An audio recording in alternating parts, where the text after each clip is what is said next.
ఒక చిన్న మంచి మాట ఏంటంటే, పచ్చనోటు ముందు బంధాలు పలచబడిపోతున్నాయి. ధనము ముందు ధనము ముందు గుణము గుడ్డిదైపోతుంది. ఆస్తుల ముందు ఆప్యాయతలు ఆవిరైపోతున్నాయి. ఇప్పటి మనల్ని చూసి రేపటి తరం తయారవుతుంది. కాబట్టి మనం అందరం ఏం చేద్దాం? ఎవరికి ఇచ్చే విలువలను వాళ్ళకిస్తూ వాళ్ళకు నైతిక విలువలను నేర్పడానికి ప్రయత్నిద్దాం.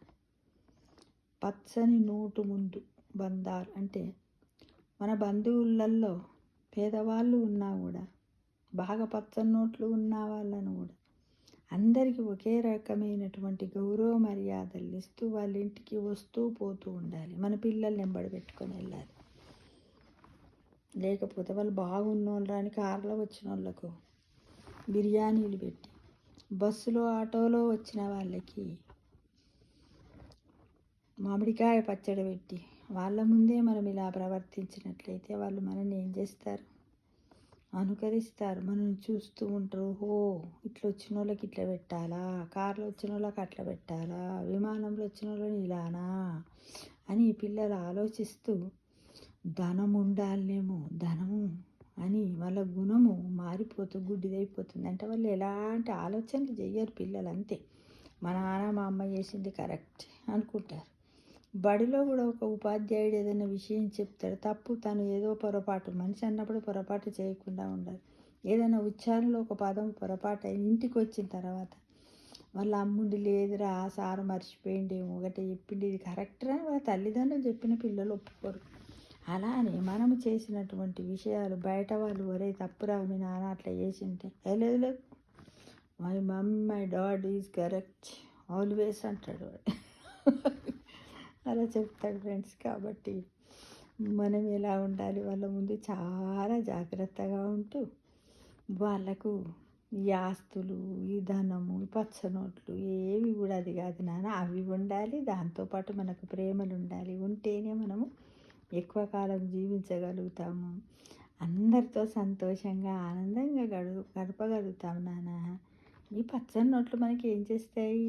ఏదైనా అవసరం ఉన్నప్పుడు ఈ పచ్చని నోట్లు వచ్చి మనకి ఏమన్నా ఇంట్లో పనులు చేస్తాయా? చెయ్యవు. ఎందుకంటే పచ్చని నోట్లు ఉన్నప్పుడు మన బంధువులే కానీ మన చుట్టూ ఉన్న పరివారం ఉంటారు కదా, మనకు బంధువులే కాకుండా మనకు పని చేసేవాళ్ళు, మనం ఇంట్లో పని చేయించుకుంటాం, బట్టలు ఉతికించుకుంటాం, వాళ్ళు మనుషులే కదా, వాళ్ళకు కూడా మనం గౌరవం ఇవ్వాలి నాన్న.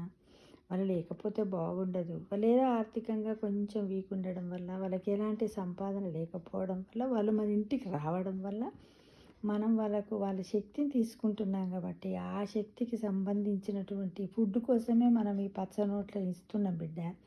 అందుకోసం వాళ్ళని మనం ఆప్యాయతంగా చూద్దాం నాన్న అనుకుంటూ వాళ్ళ ముందు కూడా పని వాళ్ళని కించపరచొద్దు. వాళ్ళు అనవసరంగా ఆమెకి ఇది వేస్ట్ అది అనకూడదు. ఎందుకంటే వాళ్ళకు కూడా మనలాగా మంచి చెడులు ఉంటాయి కదా, వాళ్ళ ఆరోగ్య విషయాలు. వాళ్ళు ఎప్పుడైతే వచ్చి మన ఇంట్లో పనిచేసి మనకు హెల్ప్ చేస్తున్నారో వాళ్ళు కూడా మన కుటుంబ సభ్యులు అనే విధంగా మనం ప్రవర్తించినట్టయితే మన పిల్లలు మన నుండి చాలా నేర్చుకుంటారు.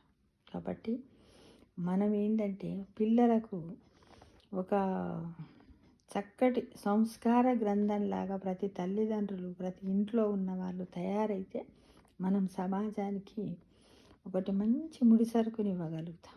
లేకపోతే ఇక వాళ్ళు కూడా అంతే, ఇవన్నీ ఉంటాయి కదా, కొన్ని ఉంటాయి చూడండి, పిండి కొద్ది రొట్టె అంటారు కదా, ఎక్కువ పిండి ఉన్నోళ్ళు ఎక్కువ రొట్టెలు చేసుకుంటారు, ఎక్కువ సార్లు చేసుకుంటారు.